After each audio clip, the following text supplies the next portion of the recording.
अब जो है कि इनको पे कैसे किया जाता था, उनकी तनख्वाह या उनकी सैलरी जो रहती थी वो कैसे डिसाइड होती थी। तो बेसिकली उनकी डिसाइड होती थी क्वालिटी और क्वांटिटी ऑफ वर्क।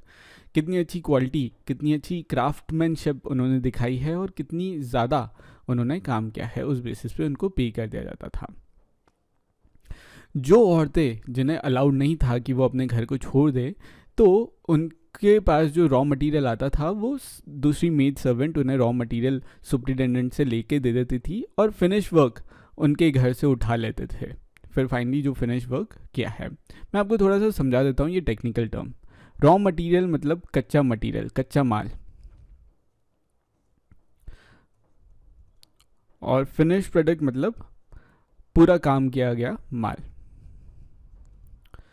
तो रॉ मटेरियल जैसे कि कॉटन हो गया, और अगर उसे स्पिनिंग करना है तो स्पिनिंग प्रोसेस कर दी, और फिर फाइनली जो थ्रेड बन गए वो फिनिश प्रोडक्ट कहलाते हैं।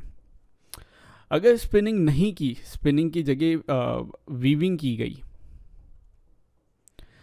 रॉ मटेरियल क्या हो जाएगा, थ्रेड हो जाएगा। थ्रेड को प्रोसेस किया, उसे वीव किया, तो फिनिश प्रोडक्ट क्लॉथ हो जाएगा।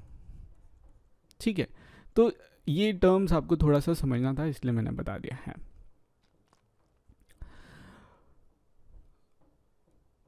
वुमेन जो है वो वर्कशॉप पे सुबह या शाम कभी भी शाम को जा सकती थी और वहाँ पे अपना काम दिखा के वेजेस कलेक्ट कर लेती थी। जो उन्हें पेमेंट मिलना चाहिए था वो कलेक्ट कर लेती थी।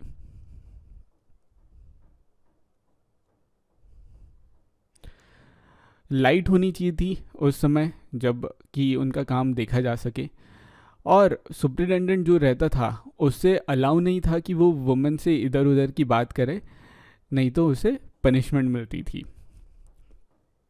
वो सिर्फ काम के संबंधी ही बात कर सकता था।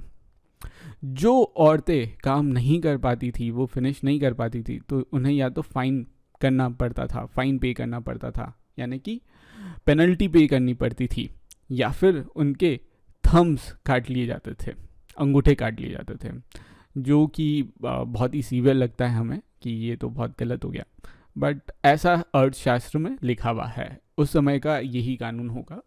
तो अब एक और सिटी अरिकमेडू के बारे में हम बात करते हैं। अरिकमेडू कहाँ है, पुडुचेरी में।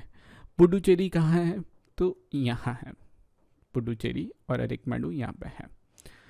ठीक है, कोस्टल टाउन है ये, कोस्ट पे है ये। कौन से कोस्ट पे, बे ऑफ बंगाल के कोस्ट पे ये है। ठीक है, और यहाँ पे ट्रेड खूब होता था। करीब 2200 साल पहले या फिर 1900 ईयर्स अगो अरिकमेडू जो है वो कोस्टल सेटलमेंट था, जहाँ पे शिप्स जो होती थी बहुत दूर दूर से आती थी और अपना माल खाली करती थी या यहाँ से माल ले जाती थी। मतलब यहाँ पे अच्छी लाना ले जाना होता था माल का, यहाँ पे खूब अच्छा इंपोर्ट एक्सपोर्ट का काम होता था।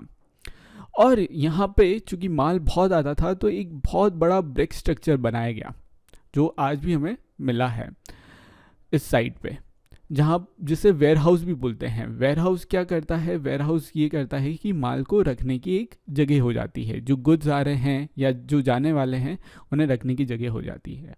आज भी जो मॉडर्न पोर्ट्स हैं, जो हमारे देश के मॉडर्न पोर्ट्स है, जैसे मुंबई में पोर्ट है, तो वहाँ पे भी मासिव स्ट्रक्चर्स बनाए जाते हैं जहाँ पे आप ये माल सुरक्षित तरीके से रख सको।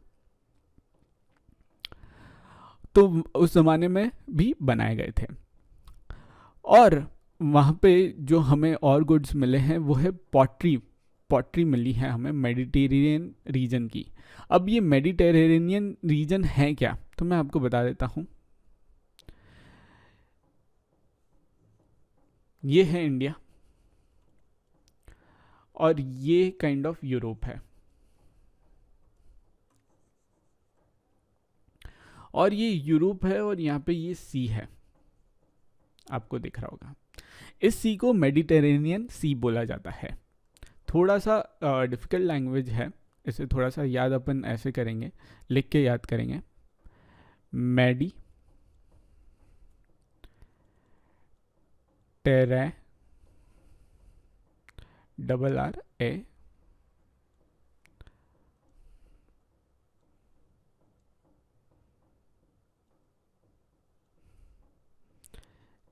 नियन, मेडिटेरेनियन, ठीक है। और इसके आसपास के रीजन को, ये जो सी है इसके आसपास के रीजन को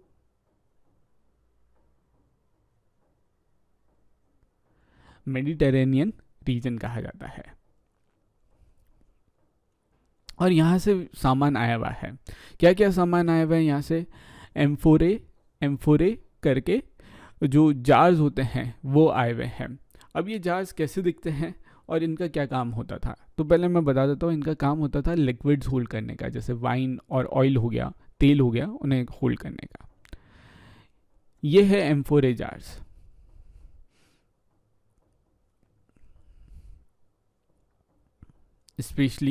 स्पेशल डिज़ाइन है इनकी।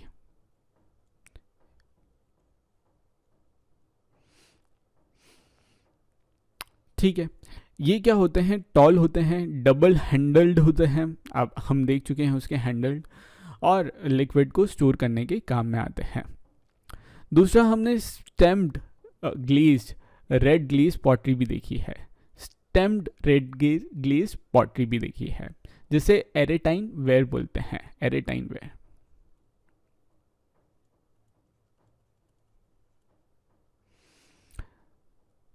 जो कि इटली के एक सिटी से नाम आता है, उसका एरेटाइन नाम की एक सिटी है, उसके नाम पे ये है। इनको भी देख लेते हैं। ये रेड है, ग्लेज्ड है, ग्लेज्ड यानी कि चमकीले हैं, स्टैम्प्ड भी है। ये जो इन पे पिक्चर्स बने हुए हैं ये स्टैम्प्ड करे हुए हैं, और इन्हें बनाने का भी तरीका बताएंगे। ये स्टैम्पिंग हुई हुई है, ये जो पिक्चर्स और ये आर्ट हुई है, पेंटिंग नहीं है, ये स्टैम्प्ड है, पंच्ड है। क्या होता है कि वेट क्ले जो रहता है, एक बार पॉटरी बन गई तो वेट क्ले को एक स्टैम्प्ड मोल्ड में डाल दिया जाता है। अब मोल्ड क्या होता है, मोल्ड होता है साँचा। साँचा ऐसा करता है कि जैसे कि फॉर एग्जांपल अगर आपने कभी केक बनाया होगा तो आपने डिफरेंट टाइप के यूटेंसिल सांचे में डाला होगा और उसका जो है शेप ले लिया होगा उस केक ने। वैसे ही ये वेट क्ले जो है वो उस मोल्ड में डाल दिया जाता है, स्टैम्प्ड मोल्ड में डाल दिया जाता है, और उस मोल्ड का, उस सांचे का शेप ले लेता है। और वो जो हमने रेड ग्लेज्ड पॉटरी देखी, स्टैम्प्ड रेड ग्लेज्ड पॉटरी, वो उसी सांचे से बनी हुई है।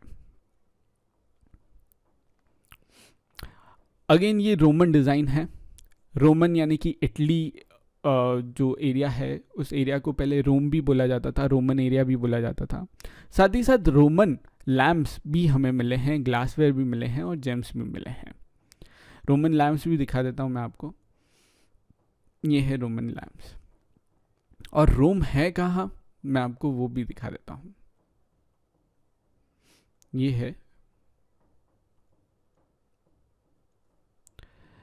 है रोम, और ये तो मेन रोम है, और पूरा रोमन एम्पायर ये मेडिटेरेनियन रीजन के आसपास फैला हुआ था, वही एरिया।